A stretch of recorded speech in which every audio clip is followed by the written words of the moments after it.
Thank you so much, Ted. Thank you everyone for coming tonight. I appreciate it.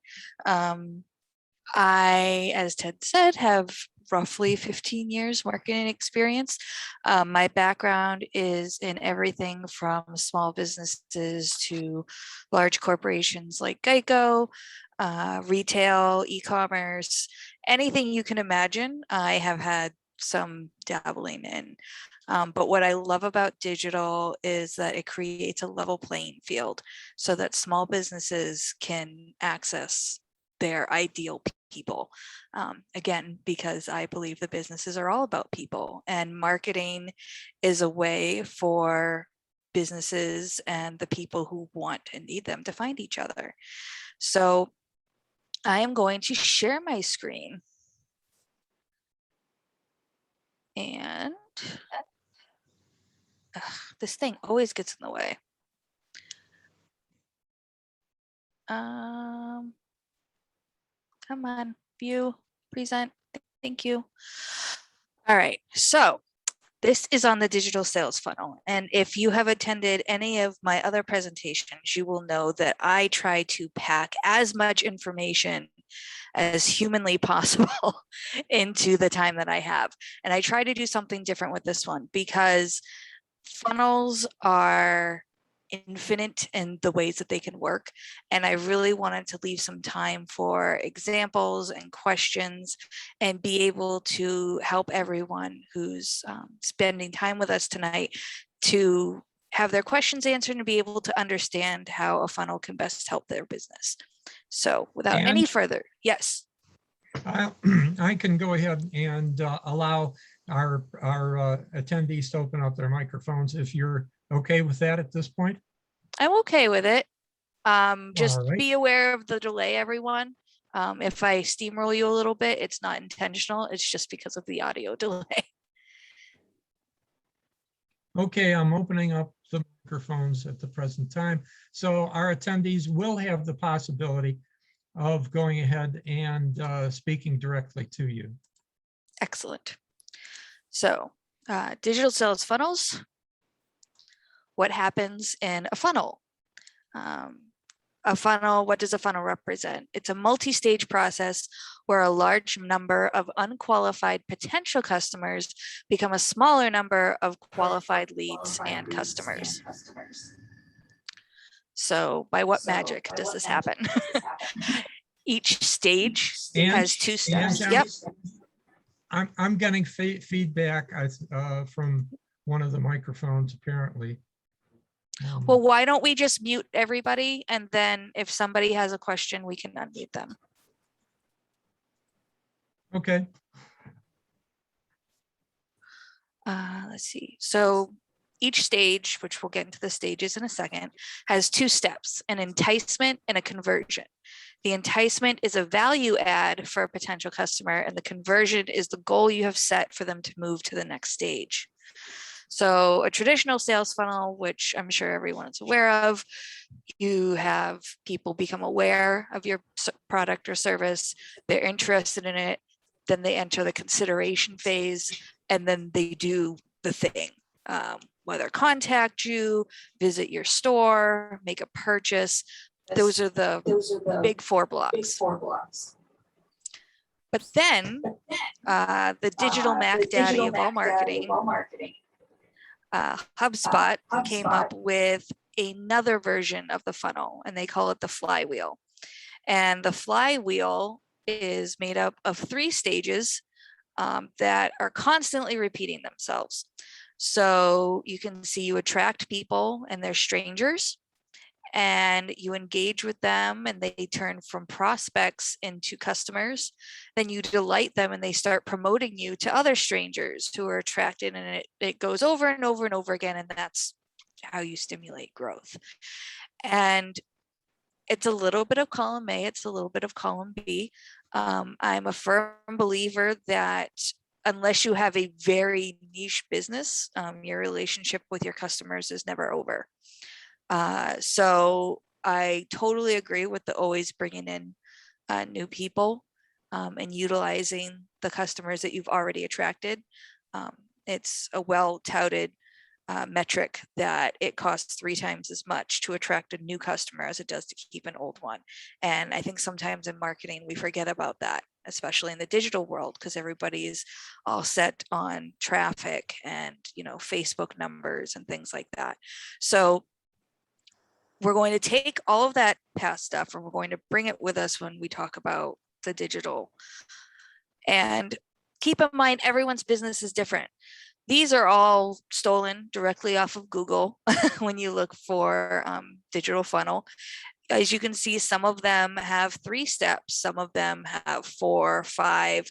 This one in the middle at the bottom, there's so much, and it's very, very complicated. But you know what? They know their business. And you have to know your business. You're going to have to understand your buyer journey, your target market, and only by understanding that will you understand the correct sales funnel. So where are we going to start?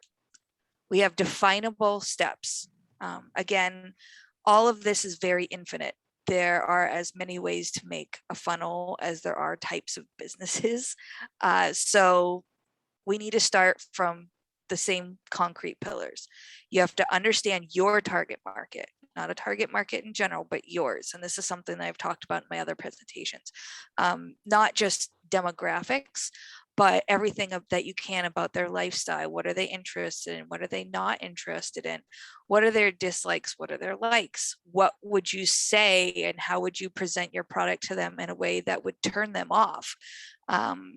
And understand your buying process. What does that journey look like? For some things, buying a candy bar at the grocery store, that's a really quick buyer's journey. Buying a car, buying a boat, deciding to take a vacation overseas, those are much longer buyer journeys that have a lot more different considerations and stages in the funnel. And when you have your enticements, you have to consider your target market and your buying process and make sure that it fits to both. And we'll get a little bit more into that in a minute. You want to have goals or conversions for each individual stage. Don't just have one. Lots of times I'll consult with people. I'll say, what are your goals? Like, I want people to buy stuff. It's like, great. Well, what about the people who are at the beginning of the buying process? Well, I want them to buy stuff. Well, they're not going to because they're not ready to. They don't trust you. They don't know anything about you. And again, unless you're a very niche business, it's very highly unlikely that they're going to just go right out of the gate from not knowing anything about you to buying something from you. So you have to ensure that your enticements factor into both your target market as well as where they are in the buying process. Sorry, that was the goals and conversions. I'm going backwards. And then you want to make sure that everything leads to the next stage. And then you just keep repeating those steps. So understand your target market. Where are they coming from? What do they know? And what do they not know? What they don't know. Yes. What do they not know? Is there an education barrier when it comes to your product or service? Are you offering an in-house water softening service, and why is yours different than the competitors? Most people don't spend a lot of time learning about water softening installations, and they're going to need you to bring them up to speed to know about what matters and what doesn't matter. How do they process information? Different people process information differently. Shocking. Some people are very visual. They appreciate things like infographics and video. Other people are auditory, which you can also get with the video. Some people are tactile. They need to have experiences, case studies, ways to be submerged, for lack of a better term, in a digital experience. And there are ways to do that. And knowing what your target market is like and how they process information is incredibly important to ensuring that your digital strategy and your funnel are successful. Same thing goes for your buying process. How long does it take? What are the roadblocks? What's going to make someone say, you know what, actually, I'm going to take a step back, not just from your business, but from the concept entirely. I know that we're dealing with that with the real estate market right now. A lot of people who want to buy are saying, nope, now is not the right time for an assortment of different reasons. Knowing and being honest with yourself about what the roadblocks are for your business and your industry as a whole is really important to understanding the buying process. And also understand what the points of comparison are. What are the features that everybody's looking at that make a decision? It's not just about price, and it's not just about quality. There's a lot of really simple things that many people that makes the decision. Does your travel mug have a handle on it? For some people, that's the decision that they decide whether they're going to buy it or not. Knowing what's important to your customer and how that impacts your buying process, all of these things work together. They're not mutually exclusive. They have to work together to be able to advise your strategy. So enticements, I don't know what other people, well, I do know what other people call them, but I like to call them enticements because bait just has such negative connotations to it. But enticement is, as we've discussed, something to get someone involved. It adds value. That's the number one rule. It's not just a sales feature for you. It's something that adds value to them. Even something like an ad, you're not going to just talk about yourself because they're not going to really care. You're going to solve their problem. You're going to tell them that you're going to be able to solve their problem and how in that little ad. And that's what's going to entice them to click on you. Same thing with a Facebook post, same thing with a video, an infographic. These things add value to your potential customer. And that starts what they call EAT, or expertise, authority, and trust, where every single interaction that you have with a potential customer needs to do one of those three things. You want to ensure that your enticements are appropriate for the market and the stage. An enticement for the beginning of the funnel is not going to be the same for somebody at the end. If somebody's ready to click the buy button on something that's a very long-term process, they're not going to be swayed by an ad. Because they've already narrowed it down to their final competitors. I'm seeing something come up in the chat. Oh, it's Ted. You want to utilize multiple content types. Content is not just a blog. It's not just a social post. It's video, it's infographics. A podcast is a type of content. As many ways as there is to get information on the internet, that is content. Information is content. And, any way of portraying that content, that information is a different type of content delivery system. So it really allows people to open up when they're not like, I'm not a good writer, I can't write blog posts. Well, that's fine, but you can create, if you're a moving company, you can create a checklist of how to move things, what the most commonly used things and least commonly used things are, and tell you right now with my moving process, that's an eternal struggle because I want to start packing, but there's things I'm using every day and trying to figure out what I can put away and not have to worry about. In theory, it's a really easy thing, but I've got a lot on my plate right now, and taking that thinking off of my plate would be incredibly beneficial for me. Another nice thing about enticements is they can be recycled for other funnels and offerings. You can take videos, you can take audio recordings, and you can piece them up into little bite-sized nuggets. You could take a video and turn it into a listicle. All kinds of things can be cut up and reused for other streams of visitor intake. So what is a conversion? The basic concept for a conversion is a visitor performing a desired action, and that's all. That said, what is a good conversion? A good conversion is a visitor performing a desired action that meets the following criteria. It's defined, it's trackable, and it's appropriate to their commitment level. So you don't just want to say, my goal is to get people to come to my website. That's not really well defined. It's too vague. People can come to your website and then leave immediately. People can come to your website and leave spam on your contact form. There's a whole bunch of reasons that they could come, but if you're saying your more defined thing is, I want them to come to my booking page. That's defined. Saying going to my booking page is trackable, is something that you could set up with your Google Analytics and see, ensure where people came from and that they went to that particular page. And it's appropriate to their commitment level. If someone is ready to book, they need to go to the booking page. If someone is looking for information, a good conversion point might be a list of features. It might be, signing up for a sales list. There's a whole bunch of things that you can do depending on your business, depending on your market, and depending on your buyer journey that you can adjust depending on commitment level. Another thing to consider when we're talking about commitment level is the rule of equivalent exchange. The conversion goal should be on par with how committed the potential customer is at that point in the process. So as an example, if someone is going to give you information, you need to give them information that is of the same or greater value. If someone gives you an email, that's a form of currency. You have that email, they know if they're going to be on your list, they're giving something up for that. Another marketing currency is time, just having eyeballs on your video. Social leverage, shares on Facebook and Instagram.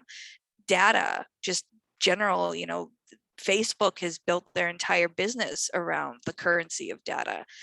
Payment information. If somebody's going to set up a trial and they're going to put in their credit card, even though you haven't billed it, they've given you that information. That is a lot of trust that they're putting in you. You need to ensure that what they're getting back is equal or greater to the value of what they've given you. So conversion examples, we've already mentioned a couple, but newsletter sign up, social media follows, white papers or ebook downloads, requests for RFI or requests for information, requests for quote, requests for proposal, all of those things, filling out a form, signing up for a trial, or making a purchase. So all of these things need to lead to the next stage. And how do we do that? There's, again, bunch of different ways. You can do a follow-up email. You can do a link to the next conversion point. Like if they download something at the end, you could say, hey, for more information, click here. It takes to a landing page that they can book from.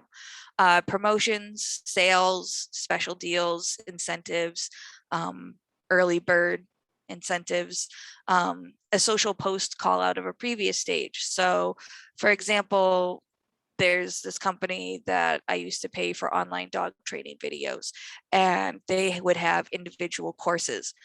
So something like to help you if you have a dog that barks a lot, or to help you if you have a dog that has a lot of energy, or a dog that chews on things. So one thing that they did was they had the puppy course. And if you had signed up for the puppy course, 8 months later, they sent you an email saying, hey, you have a dog that's in their terrible teens. So do you want help with that? And that's how they sold their next product, is they had a terrible teens product. So they had that on their social media, which, having been a customer of theirs before, I followed them on social media. So that was another way to lead me to the next stage to purchase another product. And repeat. Again, excellent example that I just gave, but another way that you can always get people to come in and start over, just because they've made a purchase doesn't mean that their journey with you is over. You can ask them for review or feedback. You can have them trial another good or service. You can get them involved with social media engagement, have them become an insider or VIP. People love feeling special and feeling like they have exclusive access to something. So being able to give them that is a great way to get them involved again.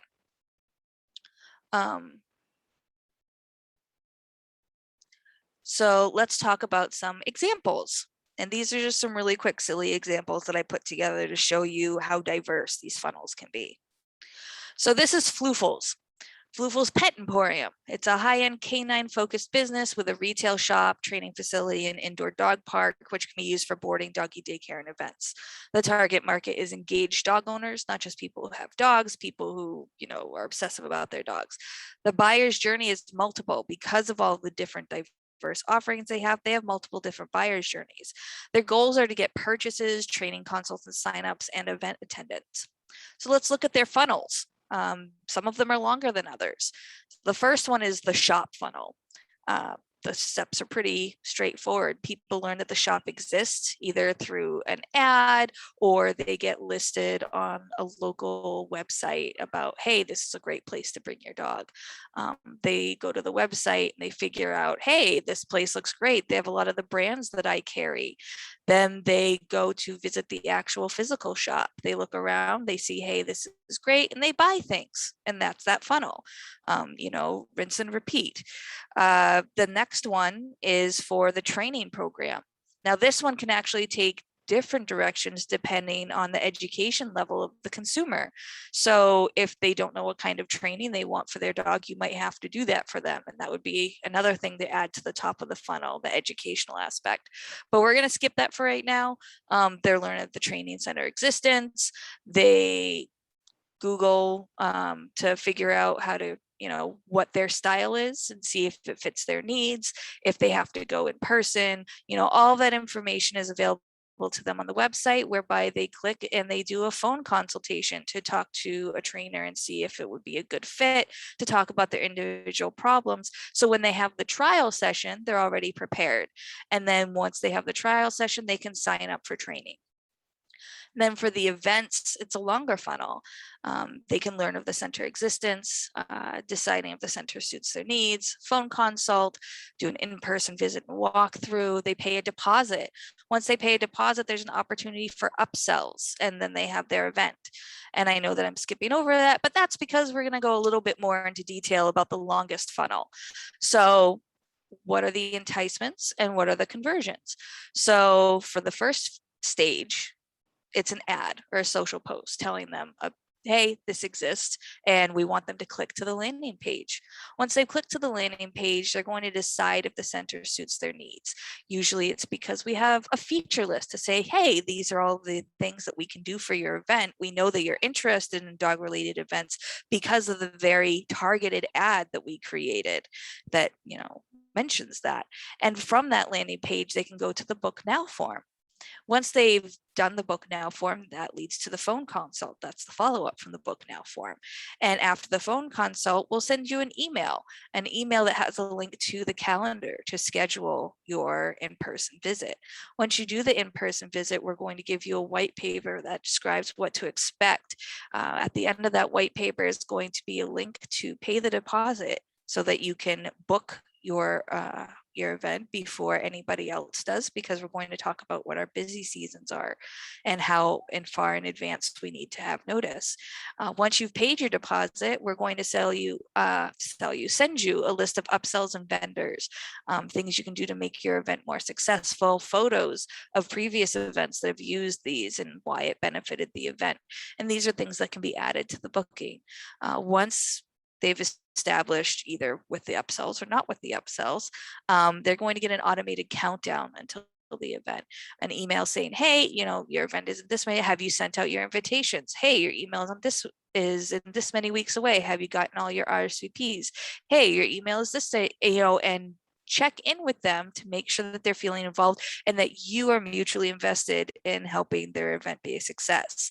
And once we do all of these individual emails, we're giving them an opportunity for a touch point. We're giving them an opportunity to reach out to us and say, oh, thank you for that. I need help with X, Y, and Z. I'm concerned with whatever. We're opening the door for that to happen. And then after the event, we're going to do a follow-up email. We're going to tell them how great the event was. We're going to ask if we can get a review. And then once we have that follow-up email, we've got reviews, we can ask if we can post some of the photos from the event to our social. Is it okay if we add them to the website? We'd love to get a video testimonial from you. There's a bunch of different ways. And then, we want to get them in the funnel for our other funnels, talk about, the event for training or getting them involved in the store. There's a whole bunch of different directions that we can go into with this, but it's to just give you an overview of the enticements to the conversions. So one other business is Good Enough Cleaners. It's a cleaning service that emphasizes a low price point, curated bundle list of services for people who just want good enough. These are not people who want to eat off the floor. These are young professionals and families who have children that are just going to destroy anything that a high-end cleaner would do, and they just want to not walk into their front door and cry. The goals would be to get people to sign up for a trial and ideally a subscription of the service. So we'll do a really short funnel for this one. The enticement is an informational video, and it could be cleaning tips, it could be before and afters. There's a whole bunch of different options that you could do with your service.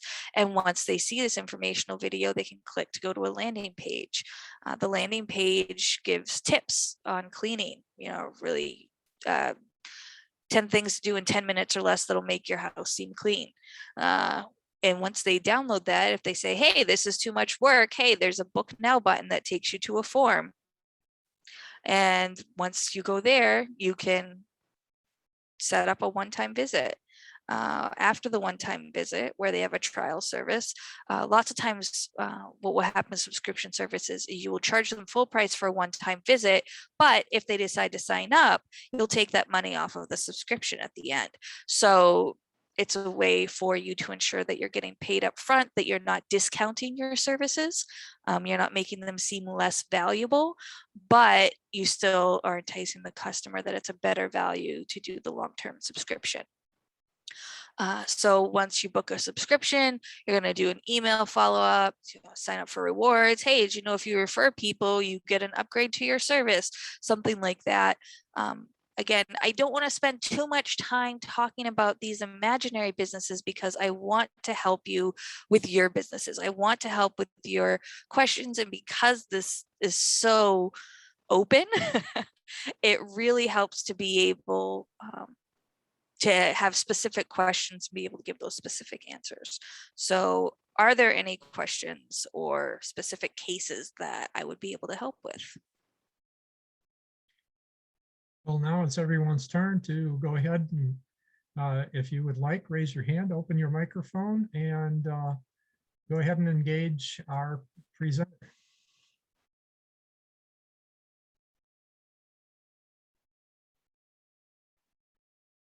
Ray? Yes, Ray. Go ahead and open your mic, Ray.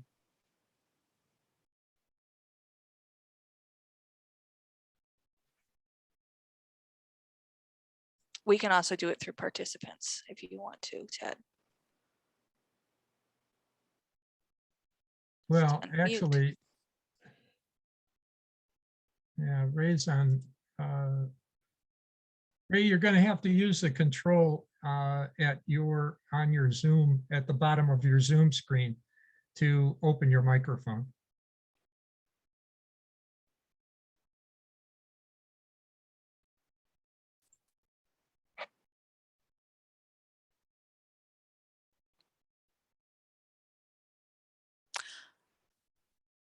Well, we're waiting on Ray. Is there maybe anybody else who had questions?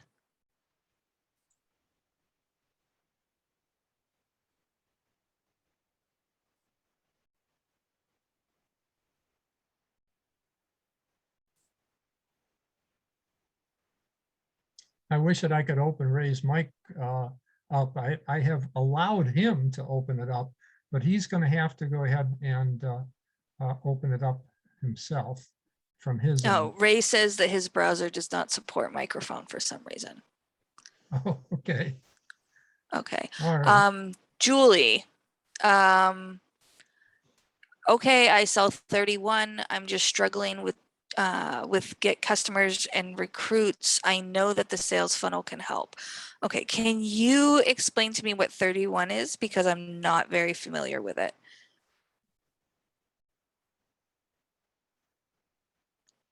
Not the whole thing, but just in general, what it is that you're selling.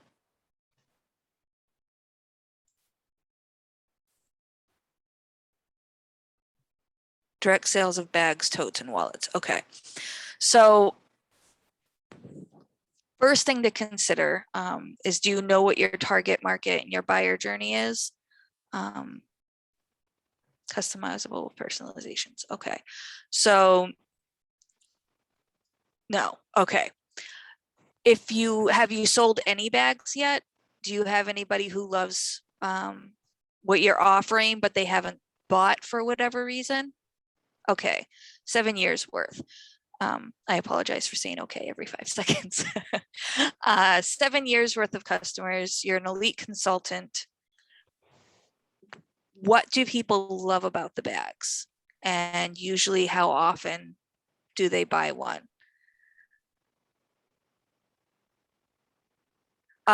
Ted, you said that Julie's microphone was the one that wouldn't work. Yeah, unfortunately, Julie is the one microphone that I cannot open or allow her to open from my end. Okay. So you have customers that buy monthly, but some yearly. What do they love about the bags?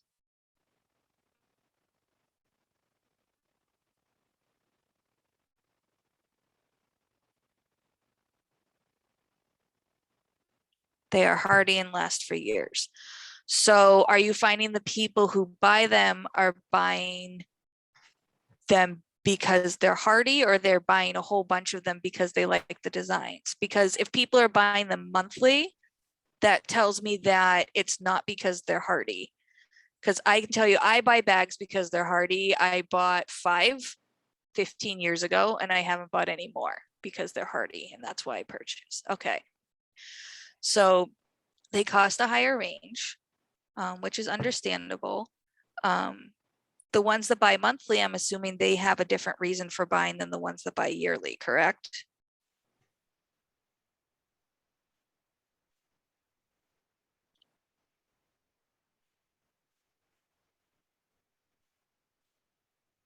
There's nothing wrong with being priced higher than Target and Walmart. Okay, they buy them as gifts. All right, so a way that you can frame it is, how long does it usually take to get a bag? Is it something you have to order ahead of time? And how long is the turnaround? Okay, you have holiday prints out. So what you can do, all right, 3 weeks. A way that you could use the funnel is try to think about the people who currently buy them and why they buy them. So if they're buying them as gifts, use that as a starting point. Because one of the things you have to consider about your target market, especially if it's a local target market, is you can ring them out. You can't keep going to the same place over and over again. It happens with a lot of these sales opportunity type companies where people might not be able to maintain the ordering because they just don't need it. And so how do you go outside of your target market? And I think a nice thing for you to focus on, if you look at a target market as people who are looking for gifts, and then think of the people who they're buying for.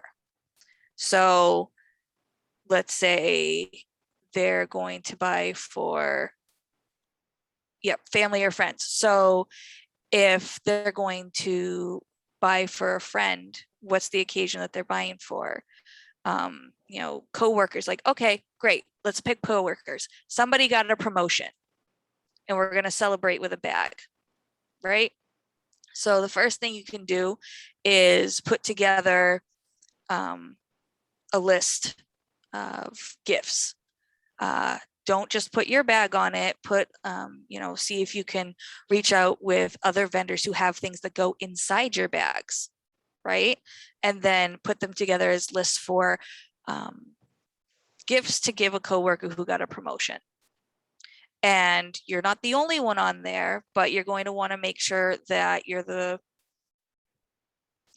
to highlight yourself either by being the most expensive, which from what I'm getting, they're not like designer handbag expensive, but they are investment expensive. So make a listicle, make a list of things, gifts to give somebody when they have a promotion. Put that on Facebook, ask people to share it.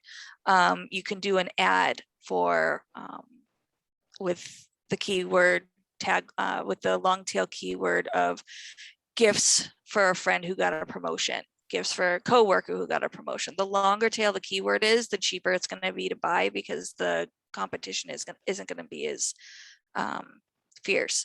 Once you have that, you can get them in. Once they're on the website, what do you want them to do? You want them to, if they don't know that person very well in terms of their personal style, you might want to have your website set up so that they can search by personality or interest or something like that.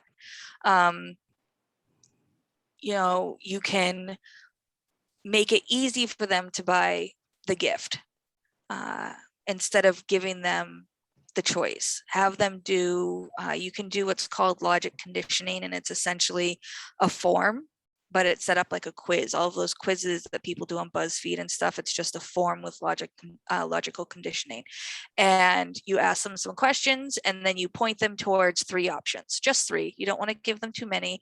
And then they can choose, you know, they can buy right from there. If they're not ready to buy, you can put a button on their result that says, email me this for later, and they can do it later. See what the options are, see if there's any flexibilities with the website that they give you. Is any of this helpful at all? Because I can keep going, but I want to be able to help other people too. Yeah, we have Siri Martin Hughes that has a hand up. So that would be one other question here. Oh, and Ray Ray said, Mercer is back. this can be an iterative process and then is refined. Yep. So I apologize for drifting off when I read. Ray says, I assume starting a new business, this can be an iterative process, and then as refined, developed, and codified, used later is the way our company's marketing process works. Future sales training, new employers, etc. New employees, etc. Yes. And the other thing that's important to remember about funnels is they're changing. And that's the important thing with digital. It never stays the same. It's always changing. But this is a great way to kind of codify all of your marketing stuff into one document. So you could give this to a new employee, you can give this to future salespeople and say, all right, here's our funnel. This is what we do at this step. This is where our target market's head is at. This is where they are, and this is what they're thinking as they go to the next step, which is why we give them this. It's a great opportunity to talk about roadblocks or pushback that they might have. Okay, well, usually we find that what stops them to go from this page is because they're worried about, price. So we can talk to them about payment options. So that's why we've created this document for them to realize that, yes, initially it's a little bit more expensive, but then once you look at it year over year, you're saving money. The sales funnel is a great visual piece to set that up. Does that answer? You didn't even have a question. Oh, yes, you did. But yes, it's a great visual representation of how to showcase the marketing process. Excellent. Okay. And who did you say, Ted? Siri Martin Hughes. If you'd like to open your microphone, you had your hand up. Yes, thank you very much. I'm sorry I came in late. I apologize. I just wanted to make sure that we're going to get copies of the pop-ups the charts that you had. Yes. Okay, thank you. Mm-hmm. Great presentation. Thank you. Oh, thank you.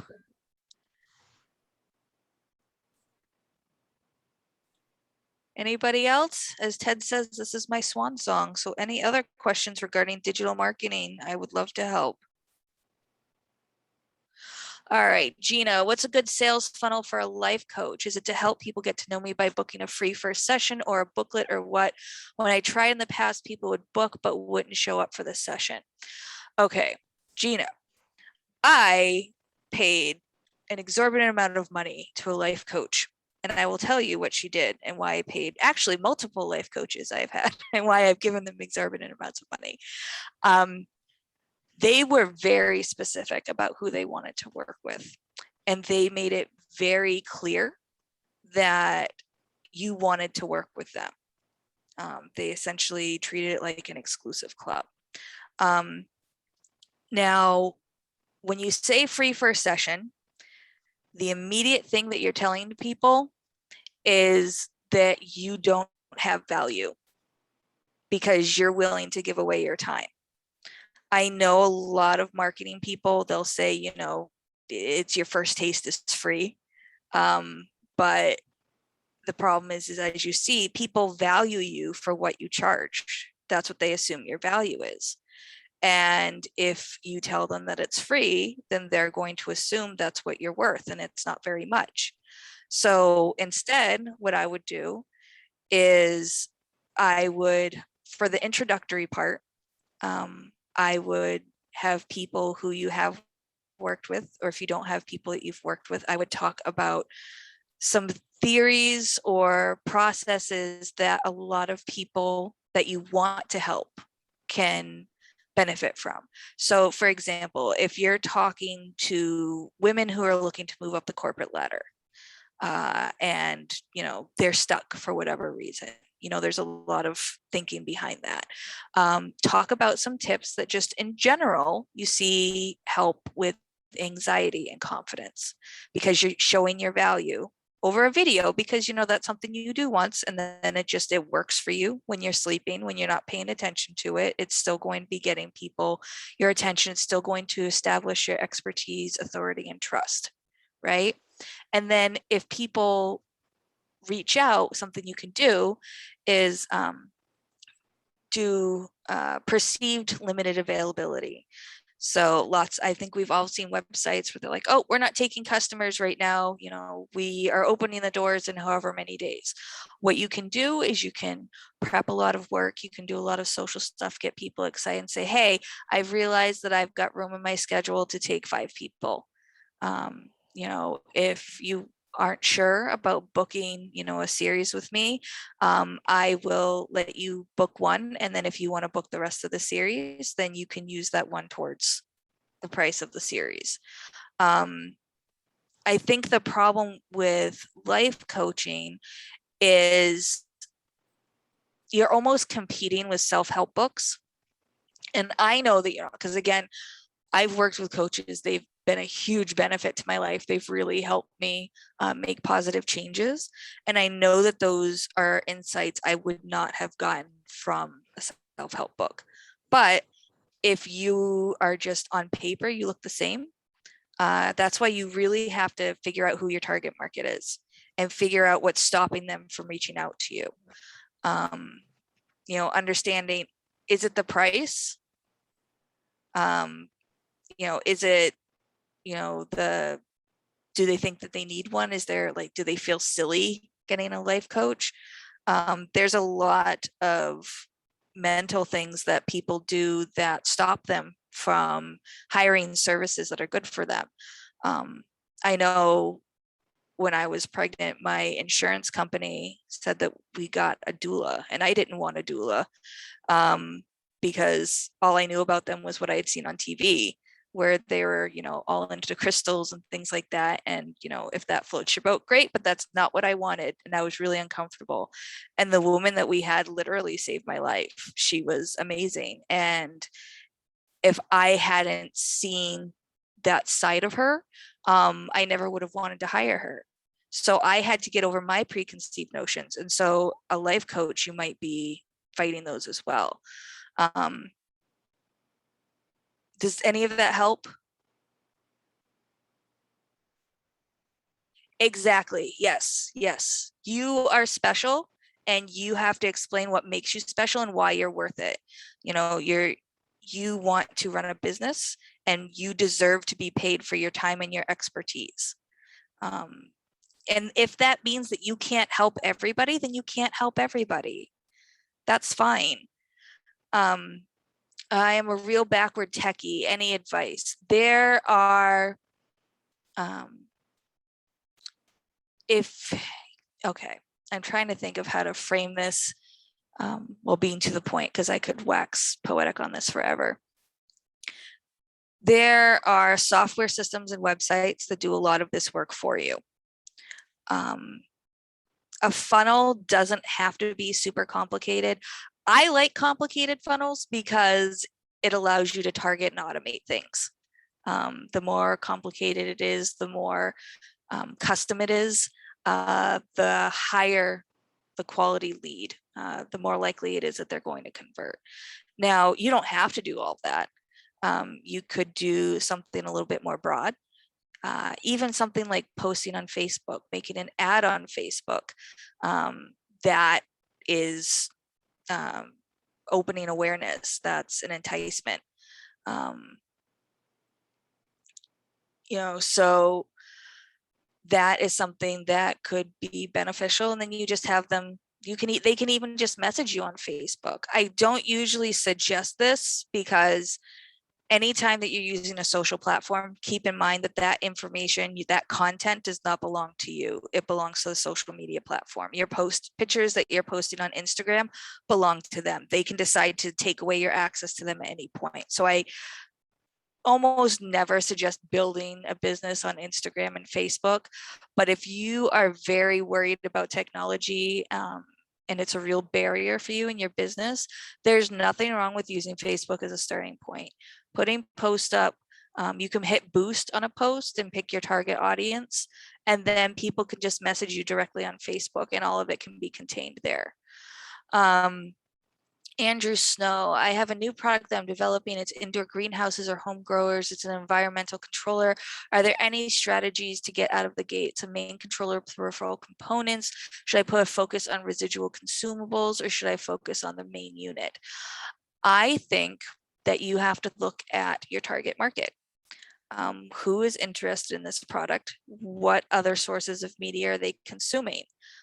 If you get a link from an urban farming community type website, that is going to be hugely beneficial. It's going to establish, you're basically borrowing from their existing expertise and authority. And it allows you to kind of showcase both of those and let people figure out what they want. If you're talking about residual consumables, is this something that you're offering the consumables, or are you trying to offer the unit? I know that you said there's peripheral components, but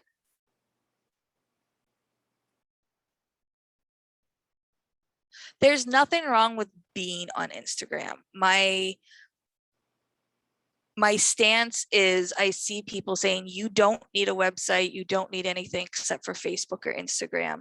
And as we all learned a couple of days ago, that can go away. So if you are, everything is set up on Facebook, because I have seen companies who do that. When Facebook is down, your entire business is down.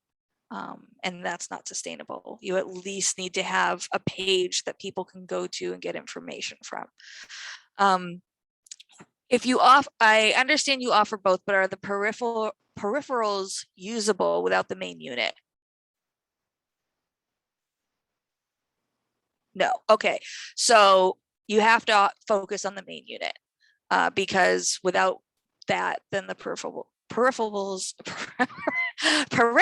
I use that word every day and now I can't say it. The peripherals aren't useful without the main unit. So you have to focus on that. And I'm assuming there's going to be a bit of an educational component as well.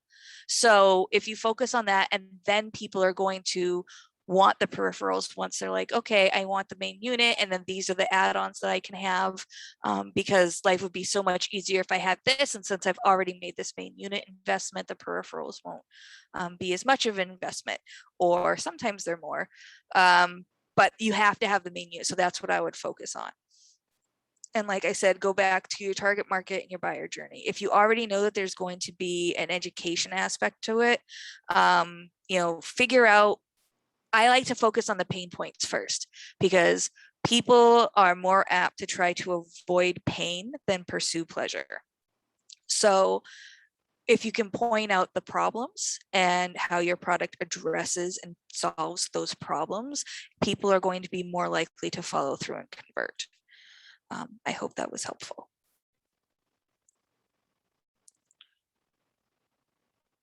I've got a couple minutes. I know that we're at an hour. but I can go a little bit longer if anybody has anything else. Yeah, we've only had one person use their microphone. Is there anybody that wants to open up their microphone and make a comment at this point?